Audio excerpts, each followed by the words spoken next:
Hey guys, what's up? Daniel here. Today we're going to be taking a look at this personal mobility scooter. Now, this is basically a Segway without a handle. It's not as stable and you won't be able to go as fast as a Segway, but it's definitely a whole lot cheaper. This particular model I found on Amazon for roughly $450, which is on the expensive side of these, but I wanted to get it a little bit sooner and not have to wait roughly a month.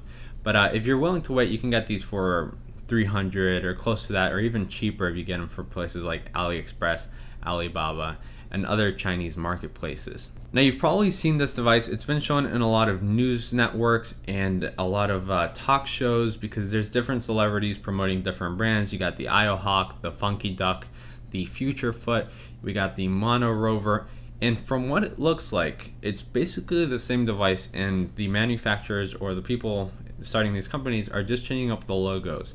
Now, I don't know if they're using different batteries, if they're maybe using different software, but after using this and seeing what this can do, I can't imagine spending $1,100 more on a version that's going to be a little bit better, even if it is. It might not be, it might be, but I wouldn't recommend spending the $1,100. With that said, in the box I got a charging cable, some pads that you can put on top of this board, which you have to, I guess, glue yourself, and I got a user manual. Now, the manual is in English and it's very easy to understand. It has a lot of typos in it, but it doesn't really help you in any way. There's no tips on how to ride it. It tells you a few things, but basically you're going to be alone with this and you're going to have to figure it out with trial and error. And of course, we have the board itself, which I got in black because it just doesn't attract as much attention as the other colors. Now, when you first get this, you're going to want to charge it for roughly 1.5 hours or 2, because it does come pretty much halfway charged, or at least mine did.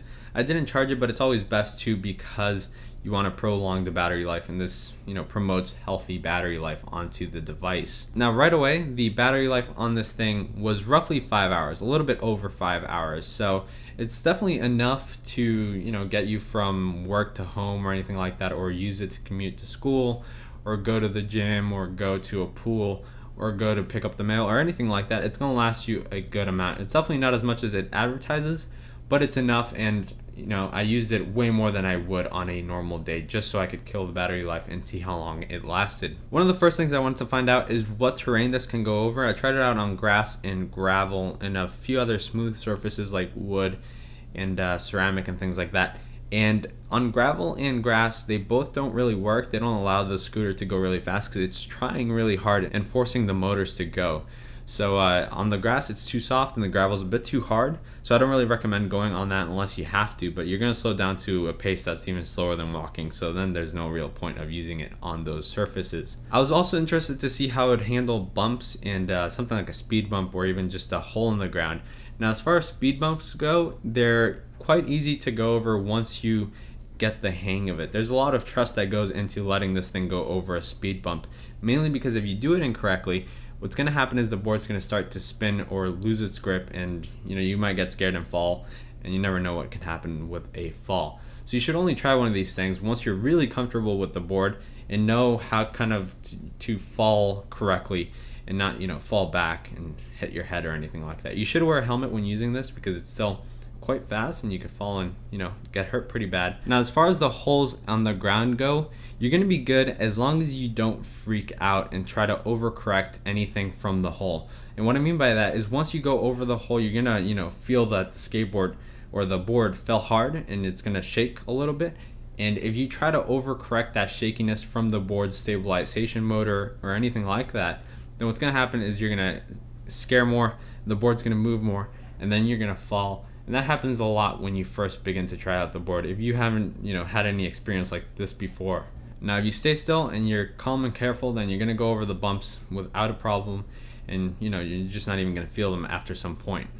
As far as going downhill and uphill, I found it really fun because it doesn't gain momentum when going downhill. You still feel safe since if you're going down a very steep hill, the motor kind of tries to keep it where it's at unless you speed up and move forward. Now, if you move forward on a hill, you want to be careful that your feet do not touch the ground, because if that happens, then you're going to fall off the board, and vice versa if you're going uphill. It doesn't matter if you're going uphill and downhill. You just don't want to turn too much on the board so that your feet hit the ground, because you could fall pretty bad. So what about riding this thing for 10, 20, 30 minutes or more? Now, personally, I was not able to ride this for more than 15 minutes or 20 minutes in one single without stopping and resting for a second. Mainly my feet just started to burn, and also the back of my legs, because I don't know, it's just staying in this position and forcing yourself to kind of be with the board isn't very natural, and it's not as sluggish as you might think. Like, you're not just standing on the board and the board's just taking you. It does require some kind of mental, stability, and also just physical stability to stay on the board for a long time. If you do exercise, I'm sure you'll be fine, but if you don't do this normally, it's going to also hit you hard, and you're not going to be able to be on this board for any longer. I ride ripsticks, and I can ride that for as long as I want to, but this, I just wasn't able to. I guess it's just the way that you're standing. It doesn't allow you to comfortably be on it for a long time. So that's something to keep in mind if you're going to go a long distance, like you're going to go, I don't know, pick something up from the local pharmacy. You might get there with very sore feet, and you're gonna have to rest a little bit. Now, what about speed, right? So speed, apparently it can go like 8 to 10 miles per hour. It really depends. A bunch of the descriptions say different things, so there's no real set limit on one of these, but I wasn't able to get it to go more than like 4 or 5 miles per hour. After that, it would begin to shake to a point where if you just speed up a little bit more, that thing's gonna flip and you're gonna fall out and go flying. And I'm not sure if it was just this model and it was a little bit defective. When I opened the box, it did look kind of used, but I'm not 100% sure. I bought another one to check it out and see if there's any difference. So I'll tell you guys then, like on Twitter or something, I'll tweet it out.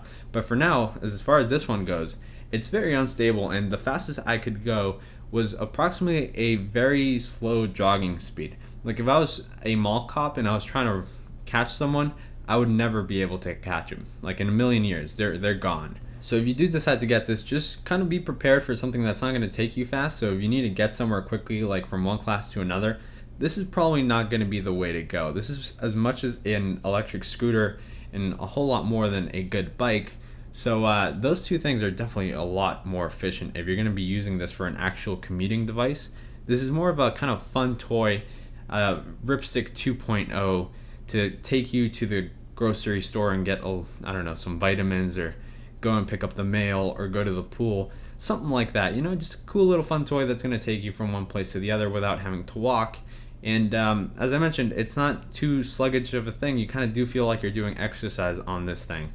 So, just keep all those things in mind when you get this. Don't expect this to be an amazing device that's going to change your world. It's not really all that amazing, but it is really cool, and you're really going to enjoy it. So overall, I actually do kind of recommend this device. I liked it. I liked using it. I liked the experience of kind of going from one place to another like this. You're going to get a lot of weird looks from people, a lot of questions from other people, because this is kind of like a new thing. People haven't really seen this. And, people were, they liked Segways, so they're really going to love this now because it's a lot more affordable than a Segway. So just to recap, it's going to last you close to 5 hours, which is a good enough time. It's going to take roughly 3 hours to charge. And if you do charge it, make sure you unplug it at 3 hours. Set a timer on your watch or on your phone for 3 hours and unplug it, because if you charge it more than that, it's actually going to ruin the battery on this device. So make sure to not overcharge it, or don't leave it charging overnight. And then of course, as far as terrain goes, you can only go on smooth flat surfaces. Some bumps you're going to be able to go over. If you have to kind of jump over a bump, you just keep on going and you kind of just force over the bump and you'll go right over it. But all those things you won't be able to kind of do on day one. They're going to take some time to get the hang of it so that you don't fall and potentially ruin this device that you just purchased. But yeah, guys, that's pretty much it for this video. If you have any questions, feel free to tweet at me at RMRDNL or at DarGadgets, and I'll get back to you as soon as I can. Aside from that, I'll catch you guys in the next video. Goodbye.